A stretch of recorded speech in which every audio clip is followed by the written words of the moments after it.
Welcome back, your host Mitchell from Notorious Radio 718, and I'm so happy to be back. Last UFC fight card December 17th, and finally Saturday night is here, and we get to start a beautiful 2023 with brand new fights from the UFC.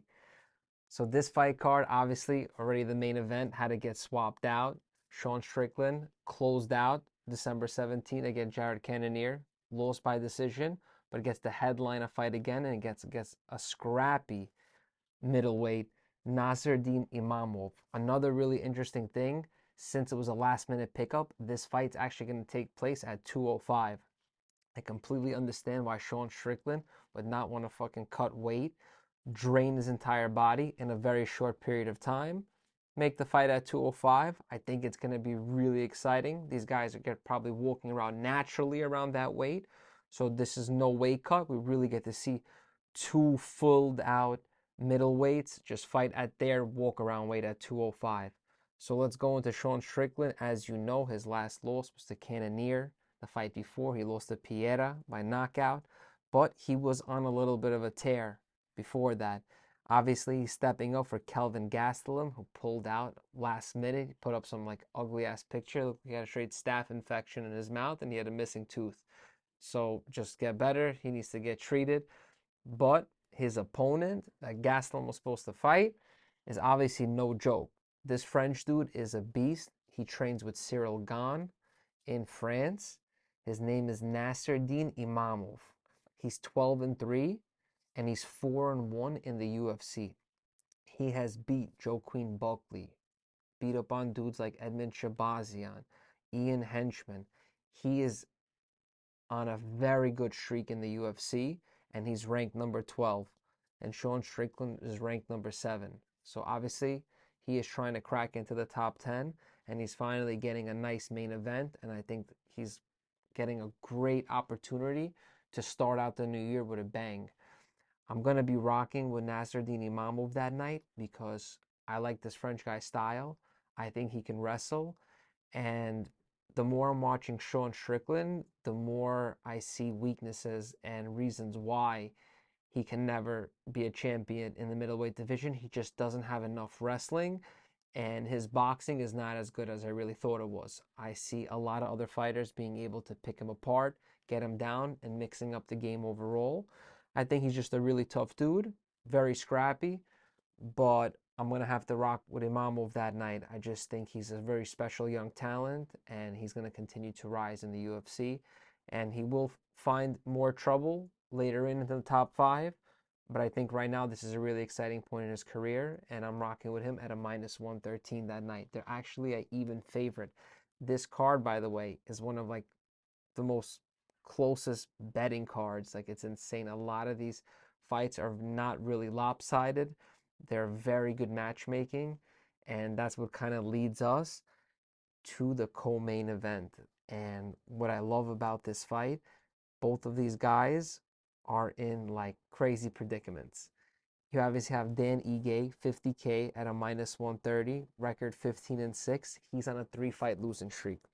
That is really, really bad. Everybody who knows about the UFC, losing 3 fights in a row, this is kind of honestly like fighting for your contract. This puts immense pressure on the fighter because he obviously lost his last fight to Movzar. He's a beast, undefeated in the featherweight division. Probably is gonna probably have to fight probably Ilya Topuria. Like he's gonna need a big name, because he's undefeated, Topuria is undefeated, and I really see these guys meeting at some point. Praying it's Topuria's next fight. I think this would be a fucking fantastic matchup, but I'm not sure. But we're definitely going to keep an eye on him. He obviously lost to Josh Emmett, who's going to be fighting in Abu Dhabi for the featherweight interim title belt against Yair Rodriguez. And he lost obviously the Korean Zombie, and his actually last fight that he had something, he knocked out Gavin Tucker very quickly. It was like first round knockout, cleaned him out. And he obviously lost to Calvin Kattar. So Ige is in a tight position, and he's going against a guy who's on a 4-fight UFC winning streak. So let's go into Damon Jackson. He's 22-4. He's a plus 102. and he is 4-1 in his last 5. So before he went on the 4-fight winning streak, he took a severe knockout by Topuria. Topuria laid this guy out. And I believe, like, after sometimes a big knockout, it's tough for some fighters to come back, and sometimes they don't recover. Damon Jackson, complete opposite, went on a fucking 4-fight tear. Beat guys like Charles Losa, Camuela Kerr, Daniel Argueta, and his last big win was against Pat Sabatini, which I really didn't think that he would be able to take him, but he came out on top and he displayed a wonderful performance. So it's a really tough pick, but I'm probably going to rock with Damon Jackson. He has a lot of crazy momentum. And even though I think this is a really, really big step up for him to fight Dan Ige, because Dan Ige has went against a much more tougher caliber. He's literally faced the best of the best in the 145-pound division. He's an absolute stud, Brazilian Jiu-Jitsu black belt. He's a hard punching striker. He can knock you out. So his game is very complete, and he is very hard to put away. But I still believe that Damon Jackson, for some reason, the underdog, slight underdog at a plus 102, is just going to come out on top, and he's going to go on a 5-fight winning streak. It's crazy, but this is a fight not to sleep on. This is going to be straight fireworks between these two. The next fight that's coming after is a middleweight matchup. Both fighters have a record of 9-2. And you guys got Puna Soriano, who's a massive puncher in the middleweight division. And obviously his last win against Dolce Lungiambala, he had a crazy knockout, and he had a crazy performance at the end with him just doing some crazy shit. We'll fucking post that up. He's a sick maniac. Before that, he lost to Nick Maximo, who obviously, you know, Dana White already cut from the roster for whatever reasons. He didn't want to deal with Maximo over the Diaz army. He's just cutting that whole crew, just getting rid of all of them one by one, those Stockton kids. He lost to Brendan Allen, but he had 2 nice KOs and TKOs, once against Dustin Todorovic. So Puna is a big, big puncher, and he's going against this Russian, Roman Kopolyov, who had a really nice win against Alessio Di Chirico. He entered the UFC with 2 losses, but against 2 really tough guys. He lost to Carl Robinson and Albert Duraya.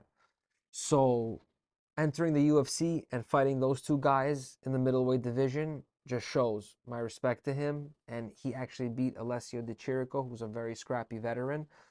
Between these 2 guys, I still have to take Puna. He's such a big puncher, a lot of energy, and I just see him putting Roman away. Puna's the favorite at a minus 164 versus Kapolaev at a plus 128. Notorious is definitely have to rock with Puna that night. He's just been a rising star. Kid holds a lot of power. He's had some weaknesses, but he's just so exciting. I can't wait to see him. I think he's gonna have a big knockout, and I would take him by knockout too. Not only take him for the win, but take him by KO. Insane power puncher in the middleweight division. The next, we finally got the girls who are on the main card, and these are 2 very highly ranked women's bantamweight. We have the number 2 ranked Caitlin Vieira versus the 5th ranked Raquel Pennington. Caitlin Vieira at 13-2 is the favorite at minus 125. Her last wins were obviously against Hall of Famer Holly Holm and Misha Tate. She had a loss to Yana Kunetskaya. She had a once against Sijara Eubanks, and she had a really, really big loss to Irene Aldana, which she lost by knockout. Her opponent, Raquel Pennington, record 14-9. She's a minus 102. She's on a 4-fight winning streak. Wow. This girl has been on an absolute tear. Her last 6 fights, she's 5-1. It's incredible. She's beat Aspen Ladd. She's beat Macy Chiasa, Pannie Kinsard. The only loss she had was to Holly Holm, and she actually beat Irene Aldana. So the really interesting thing is Aspen Ladd lost to Holly Holm. Vieira beat Holly Holm. But Vieira lost to Aldana and Raquel beat Aldana. So, like, as you see, the top bantamweights, they've all faced each other. They've all went against each other. So it's like these are the only two who had found some kryptonite in each other's successes and losses. So this is going to be a nice one. Nice one. Raquel Pennington. For some reason, I'm going to have to rock with her that night at a minus 102. I think she's going to take out this Brazilian, Caitlin Vieira, by submission. At 14-9, 4-fight winning streak, and she's beat Aldana. She just has a really, really stacked resume, lots of experience, and I think she's going to show up for 2023, and the winning streak is going to continue. So keep an eye out at the women's bantamweight division. They're constantly in a scramble who's going to be fighting for the title. But I do see what after this win for one of these ladies, they're going to get a title opportunity.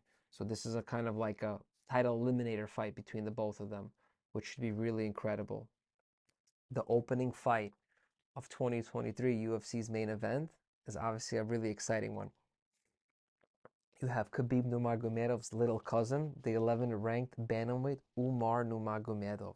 He's 15-0, and this is obviously the biggest favorite of the UFC fight card of 2023. He's going against Raoni Barceli, 17-3, who's the underdog at 520. Insane. Umar Nurmagomedov is the favorite at minus 900. Nurmagomedov is 3-0 in the UFC. He's 15-0. Obviously, he wants to keep the legacy of the Dagestanis. He obviously wants to be the champion of the bantamweight division. I see it happening. He is an incredible talent. He's a very special fighter from Dagestan. He's definitely their best bantamweight that they have in their entire roster. He's beat Nate Maness and he's had 2 rear naked chokes in the UFC. He obviously knows that he's a monster grappler, wrestler, and his striking is only improving as he's training more. His opponent is a very good step up in competition. In Raoni Barcelos, one of his most notable wins is he actually beat Said Nurmagomedov. And as you know, he's also a rising star in the bantamweight division. And these guys are not cousins. Said Nurmagomedov and Umar Nurmagomedov are not cousins. Umar and Khabib are somehow cousins. These guys are all from the same village.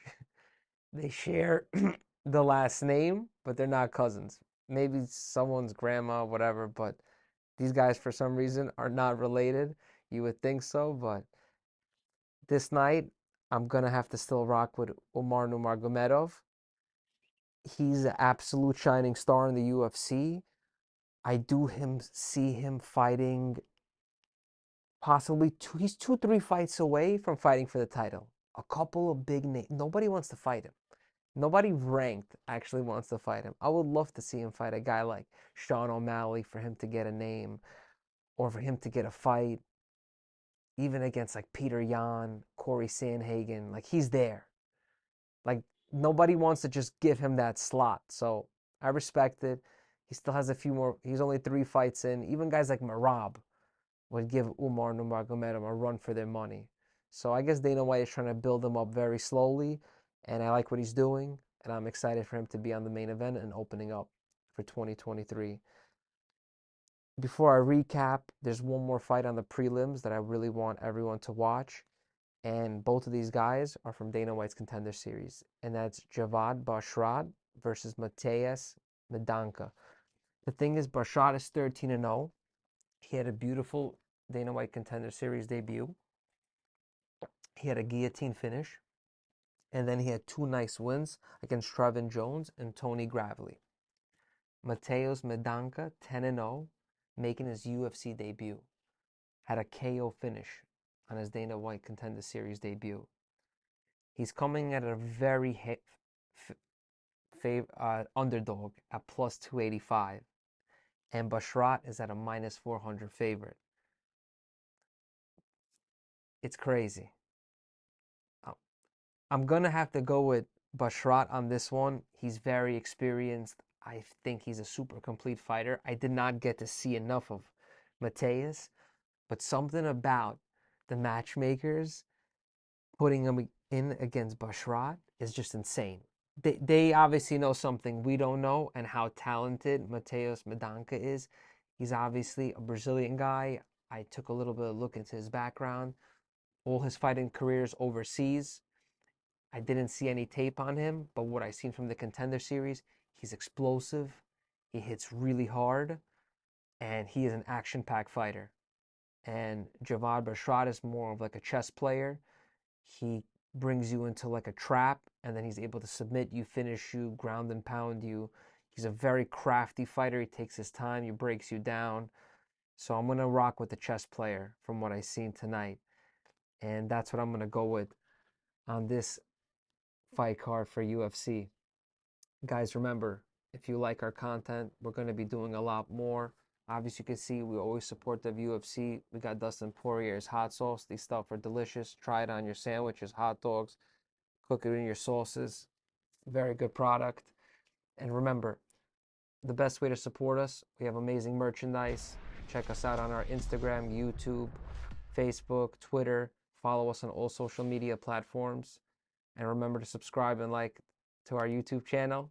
Remember, this is your host, Mitchell, from Notorious Radio 718, and you're watching Fight Pass with Mitch, and I'll see you soon.